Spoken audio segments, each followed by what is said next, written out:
You're ready to put your empty nester time to good use, and you are starting to exercise. You made a commitment to yourself that you are going to exercise, and then you go, well, wait a minute. What do I actually need in order to get fit?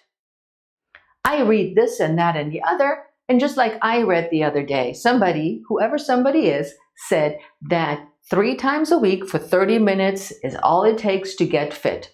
There was no real clarification of what getting fit actually entails and what does it mean. Because then you Google, and the general recommendation is that you should do 150 minutes of moderate aerobic per week, and that's about 20 minutes a day, or 75 minutes of vigorous exercise, that's about 10 minutes a day, to get fit, ideally combining moderate with intensity exercise. Now, what does it mean? It means nothing. And it comes pretty close to what my example was about the 3 times 30 minutes a day. Now, listen, if you're just starting out, 30 minutes is crazy hard, and you are guaranteed you won't stick with your good ideas and your commitment that you're going to get healthier and stronger and fitter. You're going to give up sooner rather than later. So when you look at the amount of time, I get it. Somebody, the health organizations, got to give some guidelines for people to start somewhere. But you can start even smaller. I am all about baby steps. I'm all about making the changes that you do in your life, and that goes for exercise too. So small that you sometimes don't even notice that you're doing something different and perhaps doing a little bit more. It comes into play that we need to work our heart. We need to work our muscles and muscle bone strength, bone density as we're in menopause or past menopause. These are important things, as so are flexibility and balance. These are all incorporated into getting fit, the fit idea. If you're just starting out, if you haven't exercised in a long time, or if you're somebody who's walked and that's all you did, but you want to do more, then listen up. If you're doing 30 minutes from the get-go or 20 minutes high intensity, which could be a high intensity interval class, it could be a sprint, could be a kickboxing class, you're going to be hurting. It's not going to be fun, and you're not going to want to do it again. So here is my recommendation when it comes to cardiovascular fitness, meaning working your heart, because that is also an important part as we get older, that we need to keep in mind that we stay strong and that we can breathe. That means that I want you to start out with something that you love doing. Now, I love to run. Start out with an easy jog. Start out with a walk. Go to the point where you have a hard time breathing. That means you're still within the moderate. If you get to the point where you start to breathe heavy and you barely can have a conversation, then you're in the more intense phase. Now, this could go for swimming, biking. Pick something that you love doing. If it's dancing and you love dancing around your kitchen, make the dances a little bit more interesting, a little bit more intense by hopping maybe a little bit more, so you get a little bit more impact as well. So incorporate those, and I get to the time in a little while. You need strength training. Strength training is vital. It's super important as we're getting older as women. We're dealing with not only the onset of aging, where we naturally lose muscle mass, but also since menopause, we need to make sure that our bones stay strong and healthy as best as we can with nutrition. And today we're talking exercise. So strength training, what could that be? I love Pilates.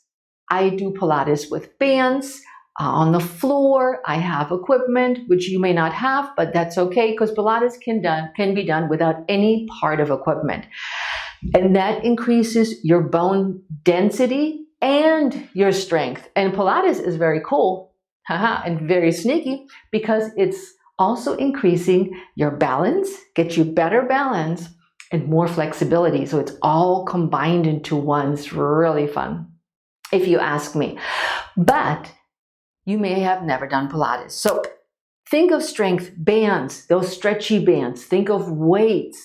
Think of body weight exercises that you can do to incorporate into your workouts. And then there's balance. And yes, I mean the balance on standing on one leg. You would not know how many people that are way younger than us can't even stand on one leg and balance. Balance is a vital part because we want to prevent falling, which has led to all kinds of issues, especially broken hips that are hard to repair as we get older. So think about, you need a healthy heart, strong bones and muscles, and you need balance and flexibility. Now, how much time you're saying, Heike, this sounds like a whole big program, 20 hours a week. I want you to start out with 5 minutes a day. Yep, 5 minutes, not more than that. If you're just starting out, do 5 minutes on Monday where you walk. And I want you to just get going. 5 minutes. And you say, well, it's not even worth going outside. Yes, it is. Because we're building on the baby steps that you're taking now, going forward in our second half of life to make us stronger. And we're all starting at different spaces. If you think you can do 10, go for 10 minutes. Same goes for strength. On Tuesday, you do your strength workout. You may do some Pilates. You may have some weights at home and know how to use them, or the stretchy dyna bands, resistance bands. So use those and keep it short, keep it simple. Yeah, don't add too much. On Wednesday, you work on your balance. Standing on one leg, arms out to the side, arms overhead, picking up one knee, straightening one leg forward. There's all kinds of things you can do to work on your balance. And as I mentioned earlier, Pilates also incorporates flexibility into the program, like the touching the toes kind of things. But there's nothing wrong with you lying on the floor and doing a few little stretches. Not every day has to be super hard and super productive. And then you can, if you wish, repeat that cycle again and have one rest day on Sunday or on Monday, whatever your rest day is. But I want you to think, go small. Do something that is so easy that you barely notice that it is becoming a habit that you can do wherever you are in the world as you're going onto your adventures as an empty nester mom.